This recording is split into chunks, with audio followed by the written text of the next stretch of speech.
externo, es el primer plano, es el trapecio y es el más extenso también, tiene más área, ¿no? Tiene más extensión. Por eso que lo mencionamos como límite, ¿no? Como límite. Esta es la lista de los músculos que vamos a revisar en la clase de hoy, porque en realidad el contenido de la región de la nuca son básicamente músculos, ¿no? Básicamente son músculos. Vamos a hacer una revisión completa, pero bastante simplificada, ¿no? Sucinta para favorecer pues, el aprendizaje de ustedes. Cuello son distintos, por si acaso, no se van a confundir, ¿eh? Mucha gente se confunde esplenio de la cabeza con esplenio del cuello. Ahora vamos a ver que son músculos distintos. Están cerca, sí, pero no es lo mismo. No se confundan con la sinonimia también, ese es un tema importante, ¿no? Porque, por ejemplo, nomenclaturas francesas le llaman complexo mayor, por ejemplo, ¿no? Pero, sin embargo, las nomenclaturas anglosajonas le llaman semiespinoso del cuello, ¿no? Por ejemplo. Tengan cuidado con eso también, por si acaso. Después tenemos el complexo menor, que está al costadito, está lateralmente al complexo mayor. Estos ya son de un segundo plano, por si acaso, son músculos un poquito más profundos. Tenemos el cervical transverso, el ilio costal cervical.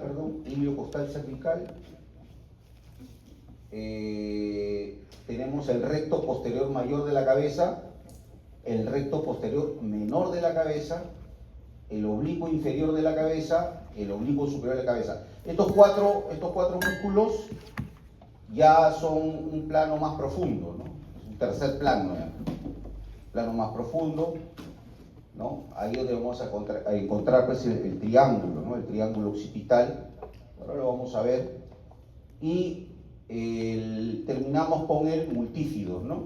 Que es ya los músculos que están bien pegados a la columna vertebral, ¿no? A las vértebras, mejor dicho. Entonces, eso es más o menos una visión general de los músculos de la nuca. Empezamos con el trapecio, ya les dije, es el músculo más superficial, es un músculo extenso que tiene varias inserciones, ¿no? Arriba se inserta en la protuberancia occipital externa y la línea occipital superior. Esto lo vamos a revisar nosotros en la próxima clase, en la primera clase de cabeza, ¿ya? Vamos a ver las líneas occipitales, ¿no? Se inserta en la clavícula, hacia adelante en la clavícula y hacia atrás en el acromion, lateralmente en el acromion y hacia atrás en la espina de la escápula, ¿no? Tiene amplias inserciones. Y de ahí sus fibras se recogen y se insertan en las apófisis espinosas desde C7 hasta D15, ¿no? Perdón, D12, estoy hablando, D12, C7 a D12, ¿no? Trapecio está inervado por el espinal y estabiliza la escápula, eleva y lleva hacia atrás los hombros. O sea, eleva los hombros y los lleva hacia atrás, ¿no? Esta posición o este movimiento en todo caso, ¿no? Ahora, el trapecio también tiene una función especial cuando nosotros tomamos como punto de apoyo los miembros superiores, las manos específicamente, para poder elevar, ¿no? Las barras. Yo tomo como punto de apoyo la barra, obviamente cogida por mis manos, y activo todo lo que es la musculatura del tren superior. Toda la musculatura de los miembros superiores y hombros se conoce en deporte como tren superior, ¿no es cierto? Y cuando yo, tomando como punto de apoyo el tren superior y elevo el resto del cuerpo, ¿no? Quienes se activan son los trapecios. Sobre todo cuando La barra yo la hago poniendo por delante la cabeza, ¿no? O sea, hago esto, ¿no? Esta es la barra, y al momento de hacer la barra hago esto, ¿no? Es decir, la cabeza la pongo debajo de la barra, no por encima de la barra, sino por debajo de la barra. Entonces ahí es donde se activa el músculo trapecio. Luego tenemos el esplenio de la cabeza, y este es un segundo plano, ¿no? Esplenio de la cabeza. Se inserta en las apófisis espinosas desde C7 hasta D4 y arriba se inserta en la línea occipital superior. Esas líneas las vamos a ver cuando revisemos el hueso occipital. Es inervado por ramos dorsales de los nervios cervicales, ¿no? Ramos dorsales de los nervios cervicales, y su función es la extensión y rotación homolateral de la cabeza, ¿no? O sea, extiende la cabeza y la rota hacia el lado que corresponde, hacia el mismo lado. Eso se llama homolateral, ¿no? Homolateral, el mismo lado.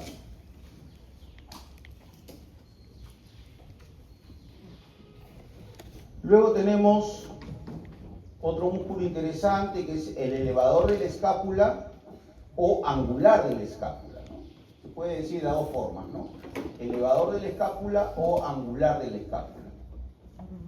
Este músculo se inserta en las apófisis transversas desde C1 hasta C4. Y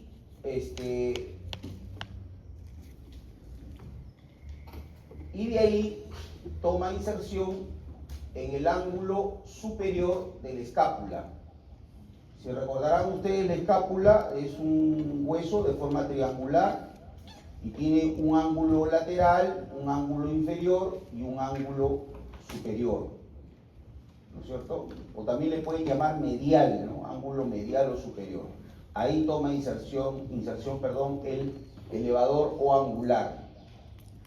Es inervado por los nervios espinales desde C3 a C5 y lo que hace es llevar el hombro hacia atrás, ¿no? Y eleva la escápula, ¿no?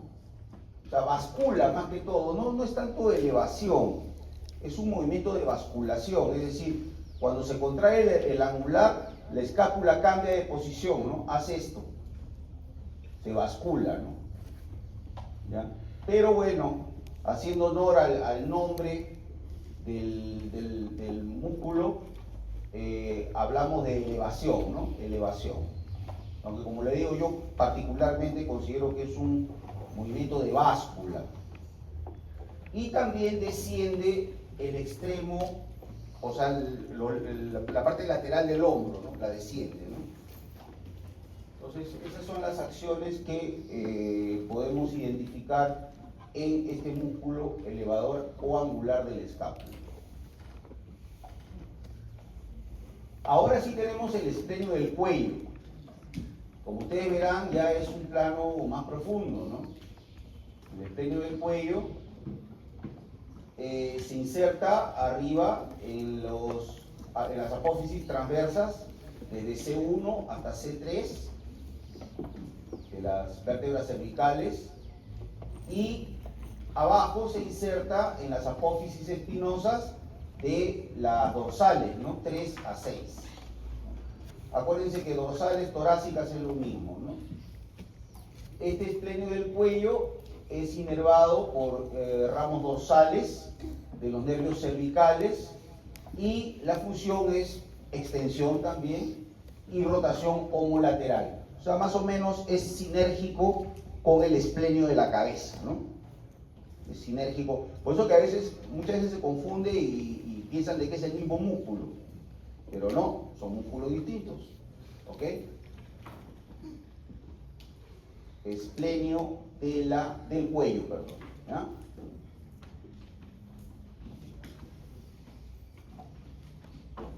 Bien, ahora vamos a ver este músculo que le hacía mención, que tiene dos denominaciones, ¿no?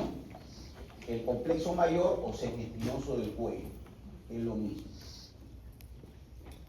Aquí está. Es un plano profundo también. Es un segundo plano, se podría decir, sí, segundo plano.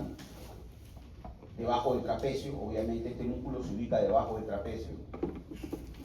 Se inserta entre las líneas occipitales superior e inferior. Entre las dos líneas, ahí se inserta el complexo mayor. Y hacia abajo se inserta en las apófisis transversas, que van desde C7 hasta D7. Y en las apófisis articulares de cervical 4, cervical 5, cervical 6 y la apófisis espinosa de cervical 7. Tiene muchos puntos de inserción en las cervicales, ¿no? Es inervado por ramos dorsales de los nervios cervicales y por los nervios torácicos, ¿no? O intercostales, ¿no? Como quieran decirlo. Extiende y rota al lado contralateral la cabeza, es decir, este complexo mayor, aparte de extender la cabeza, la rota pero hacia el lado contrario, es decir, si yo estoy rotando la cabeza hacia el lado derecho, es porque se está contrayendo el complexo del lado izquierdo. ¿Okay? Algo parecido a lo que pasa con el esternocleidomastoideo, si recordamos un poquito. ¿Ya? O sea, es la rotación contralateral, contralateral. El lado contrario quiere decir eso, ¿no? Al costadito, miren, si este es el complexo, vamos a ver el otro lado. Lateralmente al complexo mayor vamos a encontrar el complexo menor. ¿No? Ahí está. Es un músculo más delgado, acintado, que toma inserción arriba, miren, en la apófisis mastoides. Acá está, la apófisis mastoides, del hueso temporal. Esto también lo vamos a ver cuando revisemos huesos de la cabeza. ¿No? Tenemos la apófisis mastoides. Y en la parte inferior toma inserción en las apófisis transversas de D1 hasta D5, en las apófisis articulares de C4 a D7, y bueno, la superior ya lo dijimos, en la apófisis mastoides. Es inervado por los nervios espinales y cervicales y dorsales. Nervios espinales, cervicales y dorsales. Ramas posteriores de los nervios cervicales y dorsales. También extiende la cabeza y la rotación de este músculo si es homolateral, es decir, hacia el mismo lado, ¿no? Hacia el mismo lado. Si yo roto la cabeza hacia la derecha es porque se está contrayendo el complexo menor del derecho, ¿no? Es homolateral. A veces estos movimientos de rotación de la cabeza, derecha, izquierda y todo lo demás, son movimientos que, si bien es cierto, están regulados por el sistema córtico-espinal, eso se lo van a explicar en neuroanatomía. El sistema córtico-espinal es un sistema que va desde la corteza hasta la médula y de ahí salen los nervios que van a ir a los músculos. Pero esos movimientos de rotación, sobre todo los de rotación, están sincronizados con los movimientos del globo ocular. Porque cuando ustedes fijan la mirada hacia un extremo, hacia el otro extremo, hacia arriba, lo que sea, yo estoy contrayendo los músculos oculomotores, pero también estoy contrayendo los músculos del cuello, los músculos de la nuca. Estoy haciendo rotación, estoy haciendo extensión, flexión, qué sé yo, no sé, diversos movimientos. Y hay un núcleo, y eso se lo van a explicar en neuroanatomía, hay un núcleo, es un área específica del cerebro, que es el núcleo óculo-cefalogiro. Así se llama, óculo-cefalogiro.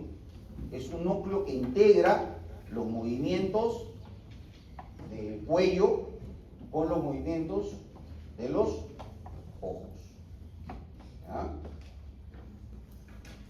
Es importante, ¿no? Imagínense ustedes un simple ejemplo, ¿no? Supongamos que a una persona le da una tortícolis. ¿Saben lo que es una tortícolis? Es una fuerte contractura de los músculos de la nuca.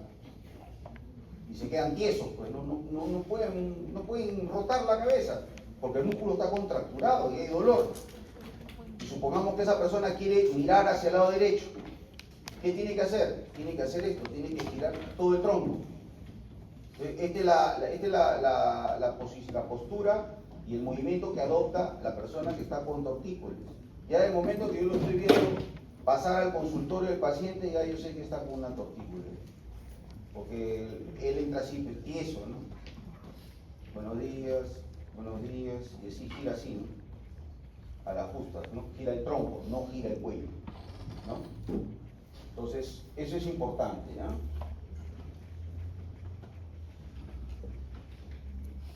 Acá tenemos un par de musculitos que son ya bastante laterales, ¿no? Tenemos el cervical transverso, aquí está, y el iliocostal cervical. Iliocostal cervical. Es un músculo extenso, ¿no? El cervical transverso es un poquito más corto. Ambos tienen la misma inervación y la misma función. Con respecto a las inserciones, el cervical transverso se inserta en las apófisis transversas de D1 a D5 y en las apófisis transversas de C2 a C6. O sea, solamente se inserta entre vértebras nada más.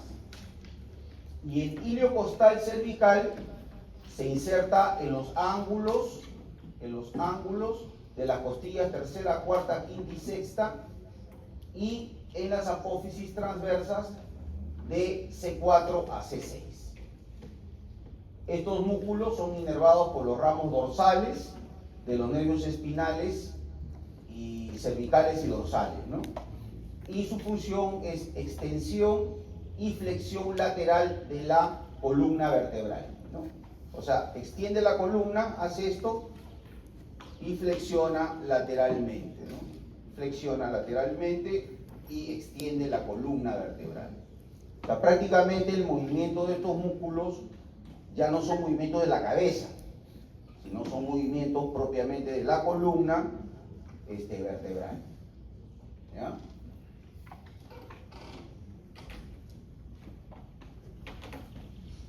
Y ya llegamos al plano profundo, tercer plano, en donde vamos a encontrar el famoso triángulo occipital, ¿no? El famoso triángulo occipital. Acá ustedes ven, tenemos el recto posterior menor de la cabeza, es el más medial de todos. Luego tenemos el recto posterior mayor de la cabeza. Este es el posterior menor, este es el posterior mayor. Luego tenemos el oblicuo menor y abajo tenemos el oblicuo mayor de la cabeza. Estos músculos, el recto posterior mayor, el oblicuo menor y el oblicuo mayor, forman un triángulo, que es el triángulo occipital. Algunos le llaman triángulo suboccipital. Triángulo occipital o triángulo suboccipital es lo mismo. Y que es importante porque es el reparo anatómico para encontrar la arteria vertebral, ¿no? Recuerden de que la arteria vertebral es una rama ascendente de la arteria subclavia, que no da ramas en el cuello, asciende atravesando los agujeros transversos e ingresa al encéfalo por el agujero magno o agujero occipital del hueso occipital. Eso lo vamos a ver, repito, en la próxima clase, ¿cierto? Y esa arteria vertebral es importante porque conjuntamente con la carótida interna van a irrigar prácticamente todo el encéfalo. Ahí ustedes en neuroanatomía van a estudiar el polígono de Willis, todas las ramas pues, de este polígono, la cerebral anterior, cerebral media, cerebral posterior, la cerebelosa, la comunicante anterior, la comunicante posterior, ya todo eso lo van a estudiar en neuroanatomía. ¿Ok? Todo eso, todo ese polígono de Willis con todas sus ramas derivan de esta arteria vertebral y de la carótida. ¿No? Esa es la importancia. Veamos un poquito las inserciones. Empecemos con el recto posterior menor de la cabeza, que es este músculo chiquito acintado, el más medial de todos, ¿no? Se inserta en el arco posterior del atlas y de ahí toma inserción en la línea occipital inferior. Función, extensión de la cabeza. Luego tenemos Veamos al oblicuo menor de la cabeza, el oblicuo menor de la cabeza, ¿no es cierto? Se inserta en la apófisis transversa del atlas, y se inserta arriba entre las líneas occipitales superior e inferior. Su función es la flexión lateral y también le brinda pues postura a la cabeza, ¿no? Postura a la cabeza.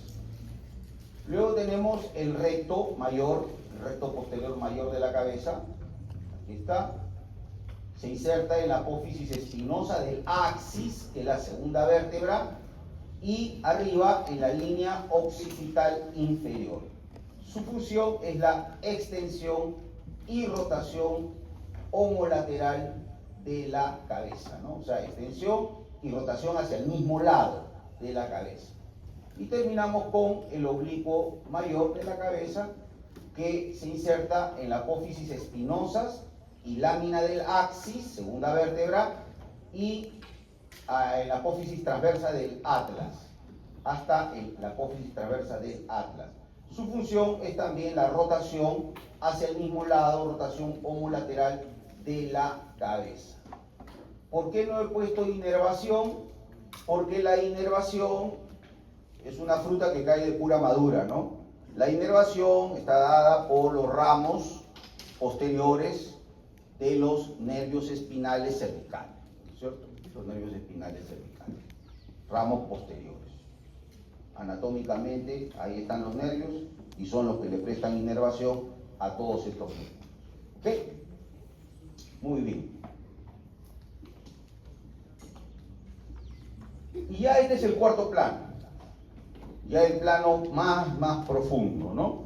Ya prácticamente pegado a la columna vertebral.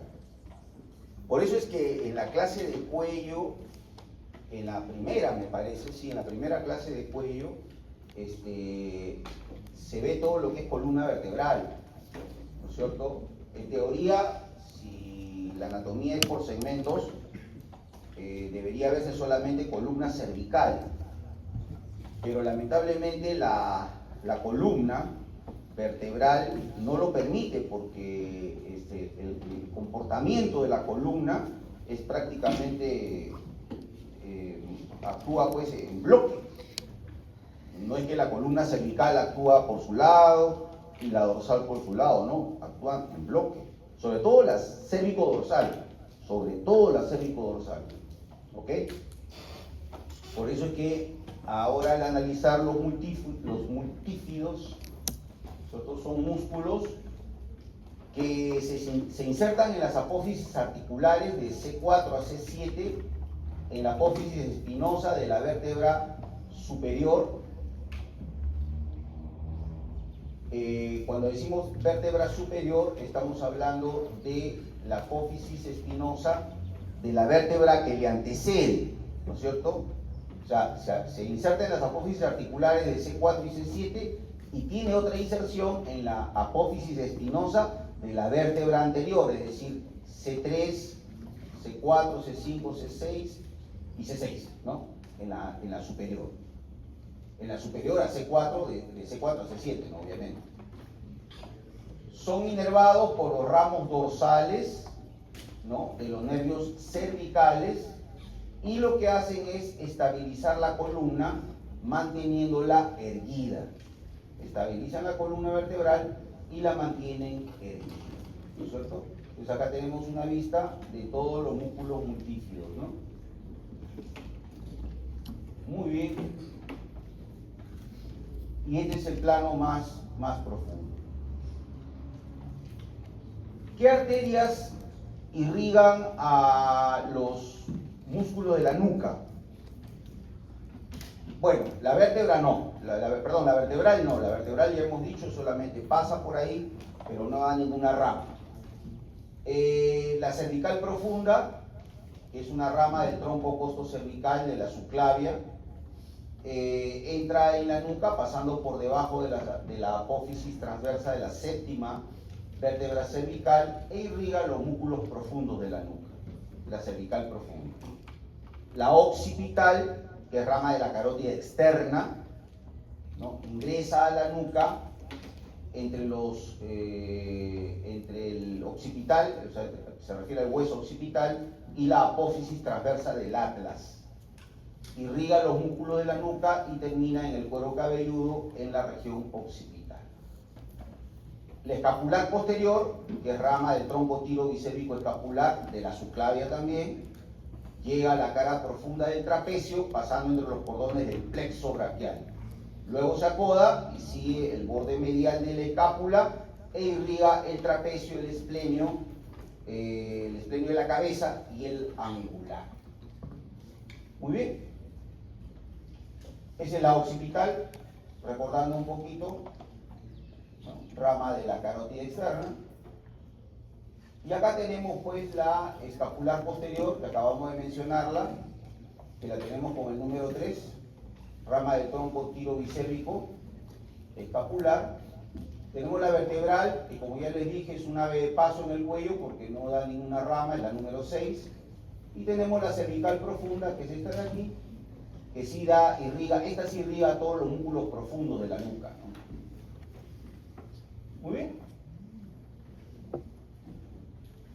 Bien, entonces lo que hemos revisado hasta el momento es la región de la nuca, ¿no? La parte posterior. Si somos prácticos, casi el 100% de los músculos de la nuca, su función es la extensión, ¿no es cierto? Casi todos.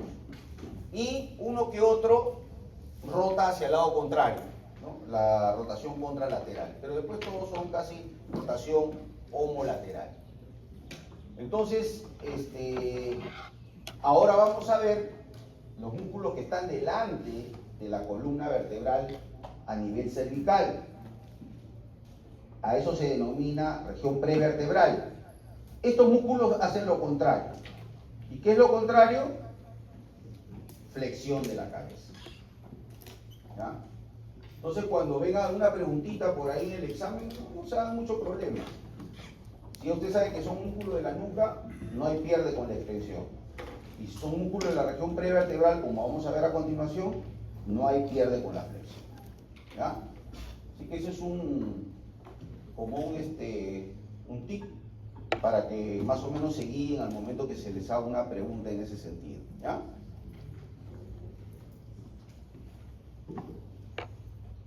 En la región prevertebral vamos a ver que tenemos ciertos límites. Hacia adelante tenemos el plano visceral, lo que les decía, ¿no? Delante de esta región prevertebral está toda la parte visceral del cuello, ¿no? Hay muchas personas que piensan que cuando se habla de evisceración, hablamos básicamente de lo que es tórax y abdomen, ¿no? O sea, claro, al sacar, por ejemplo, pulmones, sacar corazón, es una evisceración, ¿no? Si abrimos el abdomen, extraer, pues, parte del tubo digestivo, el hígado, qué sé yo, también es una evisceración. Pero a veces no se tiene el concepto que el cuello yo también lo puedo eviscerar. ¿Okay? Si yo extraigo la laringe, extraigo la tiroides, ¿no? Los elementos que vimos en la clase pasada, estamos eviscerando el cuello.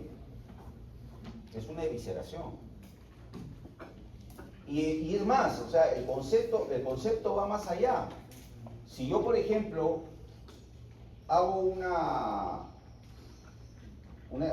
cirugía, digamos, extrayendo el globo ocular, por ejemplo, un globo ocular dañado, porque se lesionó, tuvo un disparo de bala, no sé, una puñalada en el ojo, qué sé yo, y ya ese ojo se echó a perder, yo tengo que hacer una extracción de ese globo ocular. Eso también se le denomina evisceración. ¿Ya? O sea, todo órgano no muscular o no óseo que se extrae de su cavidad natural, estamos hablando de una evisceración. ¿Ya? Por si acaso. Entonces, el límite anterior de la región prevertebral es el plano visceral, La región posterior está constituida por los cuerpos y las apófisis vertebrales cervicales y están revestidas por la lámina prevertebral. La lámina prevertebral es lámina o ligamento, le llaman también, ¿no? Ligamento prevertebral. ¿Y qué contiene? Contiene a los músculos vertebrales anteriores, o músculo de la región prevertebral, valga la redundancia, y la cadena simpática cervical, ¿cierto? En neuroanatomía les van a explicar que nosotros tenemos una cadena simpática que va desde el cuello, atraviesa todo lo que es el tórax, el abdomen y llega hasta la pelvis. Y de ahí salen todos los nerviositos simpáticos, o sea, autonómicos, que van a las distintas vísceras, ¿ok?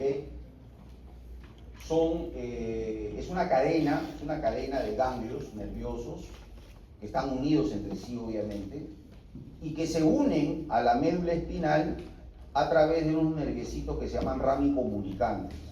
Eso se lo van a explicar en neuroanatomía, ¿ya? O sea, no van a pensar tampoco de que esos nervios aparecen de la nada. No. Tienen conexión con la médula.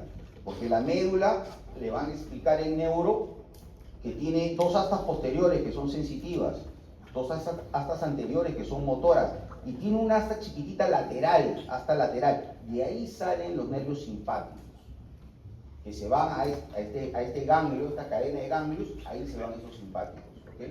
Entonces, que son los llamados ramicomunicantes, ¿ya?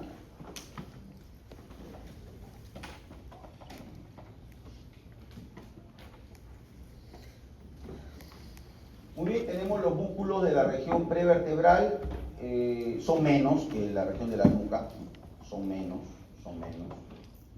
Tenemos el recto anterior mayor de la cabeza, el largo del cuello, el recto anterior menor de la cabeza y el recto lateral de la cabeza. Recto anterior mayor de la cabeza, el largo del cuello, el recto anterior menor de la cabeza y el recto lateral de la cabeza. Entonces vamos acá a ver esto, vean. Acá están los 4 músculos, vean ustedes, ¿no? Nosotros hemos eviscerado el cuello, hemos sacado todas las vísceras del cuello. ¿Y qué encontramos? Los cuerpos vertebrales, cervicales y estos músculos que hemos mencionado, ¿no es cierto? Acá tenemos el número 1, que es el recto anterior mayor de la cabeza. El 2, que es este de aquí, amplio, el largo del cuello. Y acá arriba tenemos el 3, músculos más cortitos, el recto anterior menor de la cabeza, y el 4, que es el recto lateral. Por si acaso, al número 1, salud. Al número 1, al recto anterior mayor de la cabeza, también se le llama largo de la cabeza. Así, algunos autores le llaman largo de la cabeza. De repente por ahí algún profesor de práctica les menciona esa denominación, ¿ya? Son sinónimos, ¿no? Son sinónimos.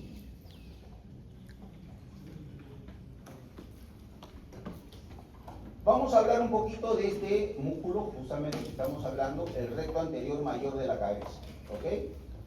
Donde se inserta en las apófisis transversas, vean ustedes, acá se ve claramente, en las apófisis transversas desde C3 hasta C6. Y arriba en la apófisis basilar del occipital. Ya en la próxima clase vamos a ver la apófisis basilar del occipital cuando desarrollemos hueso occipital. Acá de pasadita estamos viendo estos músculos que ustedes ya conocen. ¿Cómo se llaman estos músculos? Son los escalenos, ¿no? Los escalenos. Muy bien. La función o la acción, perdón, la inervación primero son, ahora sí, en estos músculos, las ramas que le dan inervación a estos músculos son ramas ventrales, o sea, ramas anteriores. En este caso de los nervios espinales cervicales, ¿ya? Desde C1 hasta C3. Desde C1 hasta C3. ¿Cuál es la acción? Flexionar la cabeza hacia adelante. Como les decía, estos músculos hacen lo opuesto de lo que hacen los músculos de la nuca, hacen flexión de la cabeza, ¿ya? Vamos a ver ahora el largo del cuello, que es un músculo que tiene tres porciones: la porción oblicua inferior, la porción oblicua superior y la porción vertical, la de medio, ¿no? Vamos a ver primero la oblicua inferior. Se inserta en los cuerpos vertebrales de D1 hasta D3, cuerpos vertebrales de D1 hasta D3, y de ahí se van hasta las apófisis transversas de C5 a C6. La porción oblicua superior, que es esta de aquí, se inserta en las apófisis transversas de C3 hasta C5, ahí se ve claramente, y hacia adelante en el arco del atlas, ¿no? Acá se ve muy claro cómo se inserta en el arco del atlas. La porción vertical, que es esta de aquí, que está en medio, toma inserción en los cuerpos vertebrales de D1, D3, abajo, y arriba de C2 a C4. La inervación, nuevamente, ramas anteriores o ramas ventrales de los nervios cervicales, los nervios espinales cervicales, de C2 hasta C6. La acción, flexión lateral de la cabeza e inclinación, o sea, hace esto, ¿no? Flexiona, pero lateralizando la cabeza, ¿no? Una flexión lateral de la cabeza. Distinto cuando es una flexión anterior, ¿no es cierto? Esto es una flexión lateral de la cabeza. ¿Ah?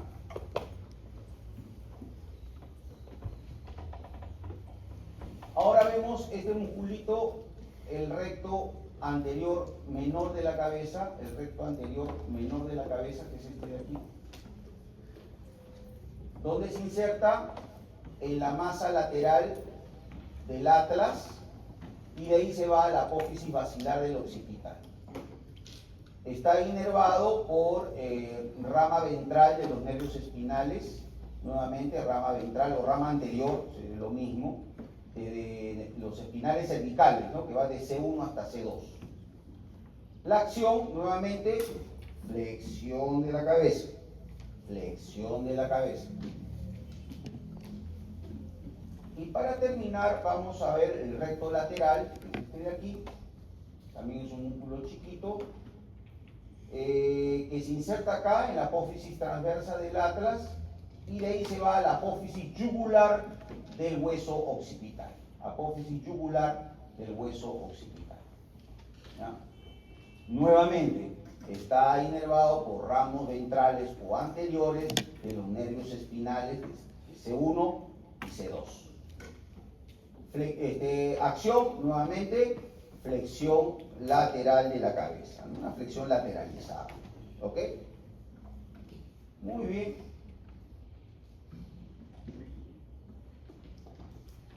Bien, antes de entrar a lo que es el simpático cervical, la cadena simpática cervical, en este caso del cuello, ¿qué hora es, perdón? 8 y...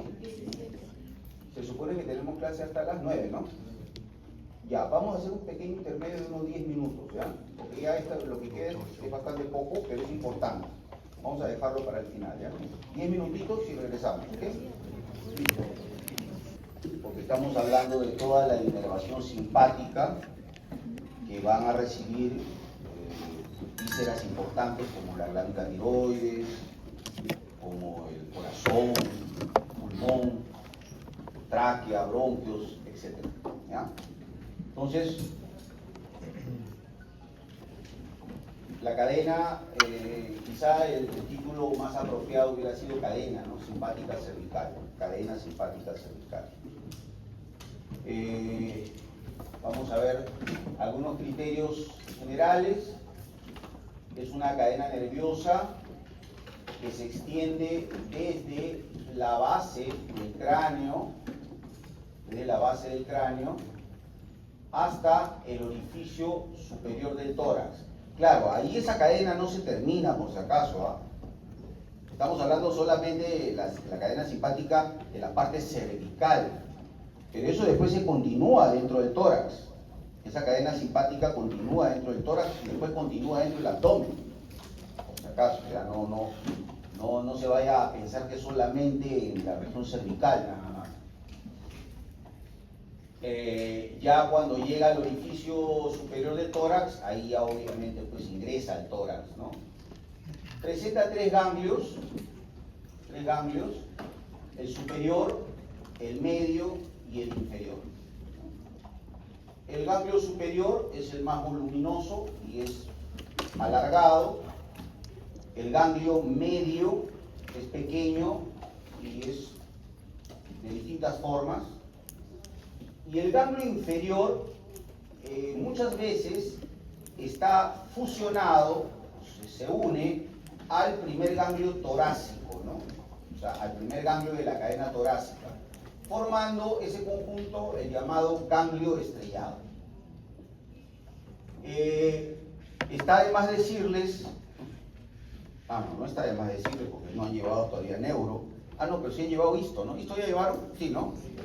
Ya, está de más decirles que un ganglio nervioso, ¿no es cierto?, es un abultamiento que corresponde a un acúmulo de núcleos de neuronas, ¿no? Núcleos de neuronas.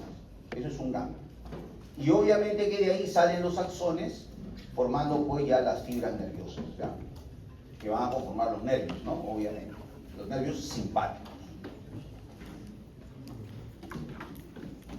Ahí están, vean ustedes, acá está el ganglio superior, ¿no? Ganglio simpático superior, es alargado, como ustedes ven, es alargado.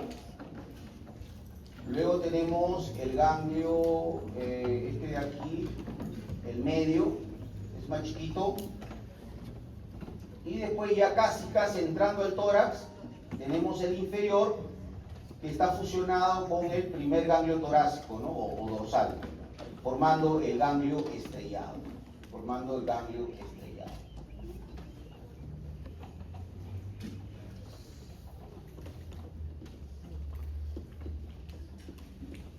Como ustedes ven, es una cadena que está básicamente en la parte posterior del paquete vasculonervioso del cuello, ¿no?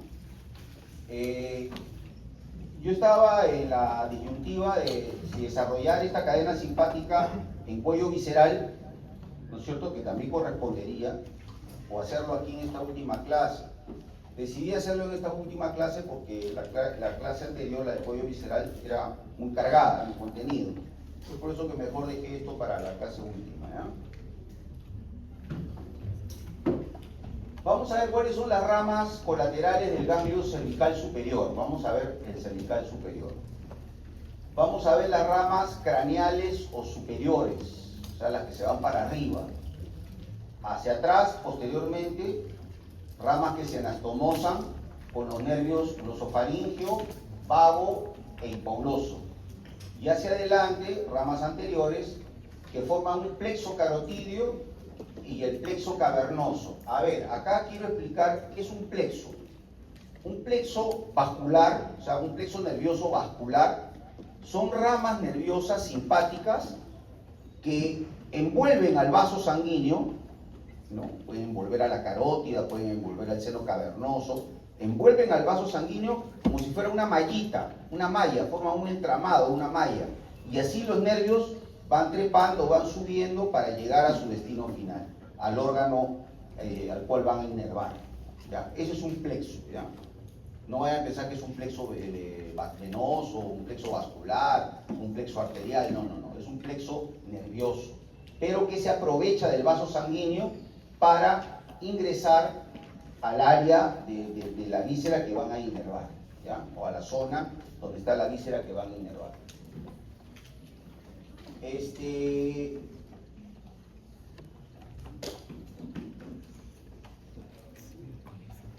Luego tenemos las ramas externas, o sea, las que van hacia la parte lateral, que son los ramicomunicantes para el nervio cervical 1, cervical 2 y cervical 3. Como ustedes ven, hay una conexión entre esta cadena simpática con los nervios espinales, ¿cierto? Eso es importante. Luego tenemos las ramas que se van hacia atrás, las posteriores, para el recto mayor de la cabeza y los cuerpos vertebrales. Para el recto mayor de la cabeza y para los cuerpos vertebrales. Luego tenemos las ramas que se van hacia adelante, que son las ramas anteriores. Para la bifurcación de la carótida primitiva, estas son ramitas que van al corpúsculo carotídeo. El corpúsculo carotídeo es, como su nombre lo dice, es un corpúsculo que está justo en la bifurcación de la carótida primitiva. Ustedes saben que la carótida primitiva se bifurca en carótida externa y carótida interna. Este corpúsculo carotídeo tiene la función de regular la frecuencia cardíaca y regular la presión arterial. ¿Ya? Como el corpúsculo carotídeo más o menos está acá en la parte baja del cuello, a veces cuando la persona es estrangulada, ¿ok? Más que de asfixia se muere de hipotensión. ¿Por qué? Porque al estimular el corpúsculo carotídeo, la frecuencia cardíaca y la presión arterial baja. ¿Ya? Y luego tenemos los ramos que van hacia la parte medial, o sea, los ramos internos, que van, como les decía, a las vísceras, ¿no? A la faringe, al esófago, a la laringe, a la tiroides, y van algunas ramas al corazón, que son los nervios cardíacos superiores. ¿Ok? Ahora, no me quiero meter obviamente en otros cursos, pero ya la acción que realizan estos nervios simpáticos en cada uno de estos órganos, en cada una de estas vísceras, ya esa es materia del curso de fisiología. No sé si lo habrán llevado ya, pero ahí les tienen que explicar pues, cómo funciona el sistema nervioso simpático, cómo funciona el sistema nervioso parasimpático, cuáles son sus acciones, ya. Todo eso que de repente ya le enseñaron es producto de estos nerviecitos. ¿Ya? En este caso, de lo que sale del ganglio superior.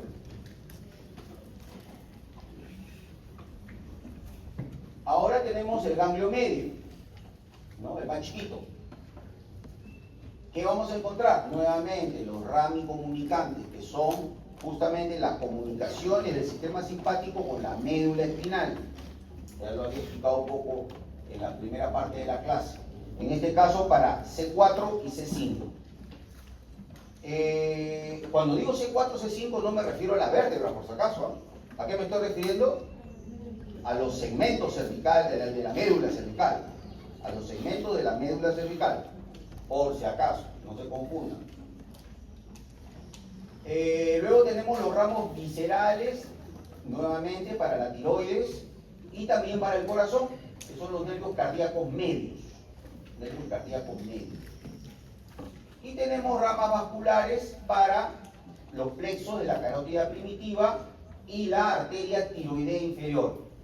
Como ya les dije, el plexo son un montón de ramitas a la manera de una malla, como un entramado que envuelve el vaso sanguíneo y a través del vaso llega al órgano, ¿no? En este caso, por ejemplo, este plexo que es, perdón, ya, ok. Este plexo, por ejemplo, que envuelve a la tiroidea inferior, ¿a qué órgano estará llegando? A la tiroides.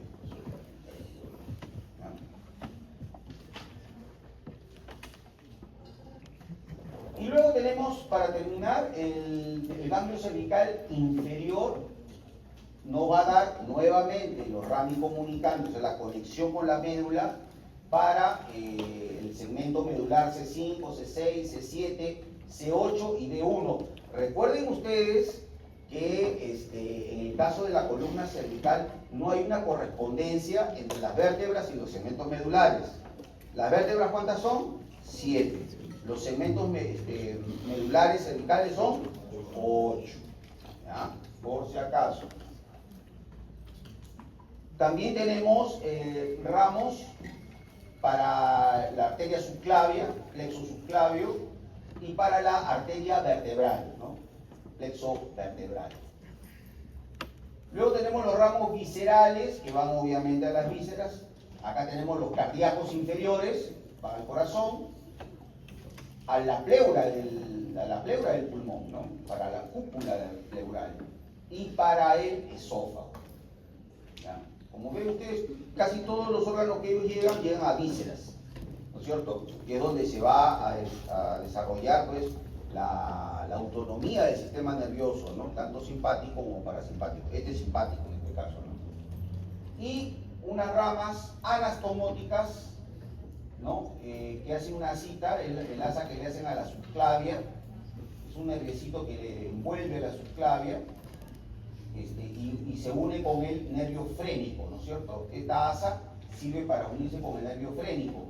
El nervio frénico es aquel que va a inervar ¿a quién? Al músculo diafragma, ¿no es cierto? Y resulta de la unión de las ramas anteriores de los cervicales 3, 4 y 5, ¿no es cierto? Entonces ahí se unen y reciben esta cita anastomótica del ganglio inferior y le hace una cita a la arteria subclavia, y esta es la famosa asa de Buissons, ¿no? Que a veces en la práctica, cuando realmente se diseca un cadáver no autopsiado, se puede visualizar. Lamentablemente hoy por hoy es bastante difícil conseguir cadáveres no autopsiados, casi todos son autopsiados, ¿no? Muy bien, chicos.